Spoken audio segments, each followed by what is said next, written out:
राज का जीवन एक सामान्य शहर के छोटे से इलाके में बीत रहा था। वह एक समृद्धि से दूर सुकून भरे जीवन का सपना देखता था।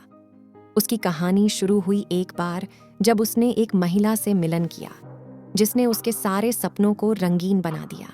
एक बार राज ने अपने दोस्तों के साथ शहर के मेले में भाग लिया।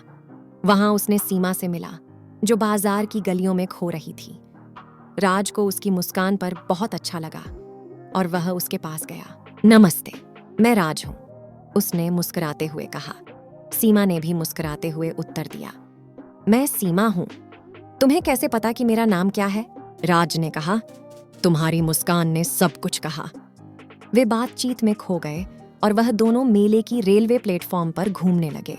वक्त बीतता गया और दोनों के बीच एक अजीब सी बातचीत शुरू हुई। राज ने सीमा को अपनी सपनों के बारे में बताया और सीमा ने उससे अपने जीवन के रहस्यों को साझा किया। दोनों में एक दूसरे के साथ बिताए गए समय ने एक दूसरे को समझने का मौका दिया। राज ने सीमा से कहा, तुम्हारे साथ समय बिताना मेरे लिए सच्चाई है।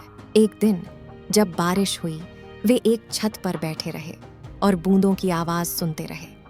राज ने सीमा से कहा, ये बारिश हमारे प्यार की कहानी की तरह है, हर कदम पर नए रंग और खुशियां लाती है। इसके बाद उनका प्यार और भी मजबूत हुआ। वे एक दूसरे के साथ हर पल को साझा करते रहे और उनका साथी बनना एक सपना बन गया। कुछ महीने बाद राज ने सीमा से पूछा, क्या तुम मेरी जिंदगी का हिस्सा बनना चाहोगी? सीमा ने खुशी खुशी हाँ कह दी और उनका साथी बनना एक नए आरंभ की शुरुआत थी। उनकी शादी के बाद राज और सीमा ने एक नया जीवन शुरू किया। उनकी प्यार भरी कहानी ने सबको यह सिखाया कि प्यार में सब कुछ संभव है। इस कहानी से हमें यह सीखने को मिलता है कि जीवन में हमें अपने सपनों का पीछा करना चाहिए, चाहे रास्ते में कितनी भी बाधाएं क्यों ना हों। सपनों की पूर्ति के लिए साथी पाना जीवन को सार्थक और खास बना सकता है और सच्चे प्यार में एक दूसरे का साथ हमेशा मजबूती का कारगर होता है।